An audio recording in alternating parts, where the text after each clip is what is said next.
ரத சப்தமி அன்னைக்கு தான் உற்சவங்கள் விசேஷமா நடைபெறுகிறது. குறிப்பா திருமலையில அன்னைக்கு காரத்தாலேருந்து சாயங்காலம் வரலும் ஏகதின பிரம்மோத்சவம் நடக்கும். ஆமா, கேள்விப்பட்டிருக்கோம். துஜாரோகணம் இல்ல, பட் காரத்தாலேருந்து சாயங்காலம் வரலும் பெருமாள் வந்து கண்டினியூஸா ஒவ்வொரு வாகனத்துல வருவார், ஒரு புறப்பாடு கண்டுள்ளுவார்.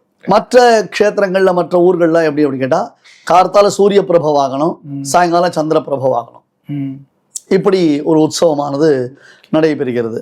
இதுதான் ரத்த சப்தமியினுடைய முக்கியமான ஒரு சிக்னிஃபிகன்ஸ். ஓகே ஓகே ஓகே சரி. இப்போ திருப்பதியில் பிரம்மோற்சவம் நடக்கிறது. மற்ற முக்கியமான வைபவங்கள் என்னென்ன கோவில்கள்ல என்னென்ன நடக்கும்? இல்லை, எல்லா கோவில்கள்லையுமே இந்த புறப்பாடு தான் முக்கியமாக வச்சுட்டு இருக்கா. ரத்த சப்தமியை பொறுத்தவரையிலும் தனியான ஒரு ஸ்நானமோ தனியான ஒரு பூஜைகளோ கிடையாது. But it is very auspicious. அன்னைக்கு நம்ம காயத்ரி ஜபங்கள் பண்றது, சூரிய தேவனை வழிபடுறது அப்படின்ற மாதிரி இருக்கு. முக்கியமா இந்த ஆரோக்கியம் இல்லாதவர்கள் அன்றைய தினத்துல சூரிய தேவனுக்கு ஒரு வழிபாடு செய்யலாம். அது ரொம்ப சூரியன் ரொம்ப சந்தோஷப்படுறவர். இப்படி போனவர் திரும்பி நம்மளை பார்க்கறதுக்கு இப்படி யூட்டன் போடுறவர். அதனால அன்றைய தினத்துல வழிபாடு வச்சுட்டு இருக்கோம். திருக்கோவில்களை பொறுத்தவரையிலும் இந்த ரத்த சப்தமிக்கு இதுதான் ப்ரையாரிட்டி.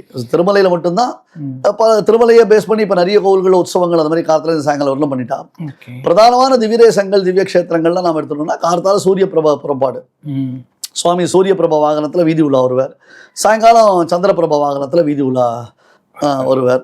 அதுதான் நமக்கு மெயினா வச்சுருக்கிறதால உற்சவமா நம்ம பார்க்கிறோம்.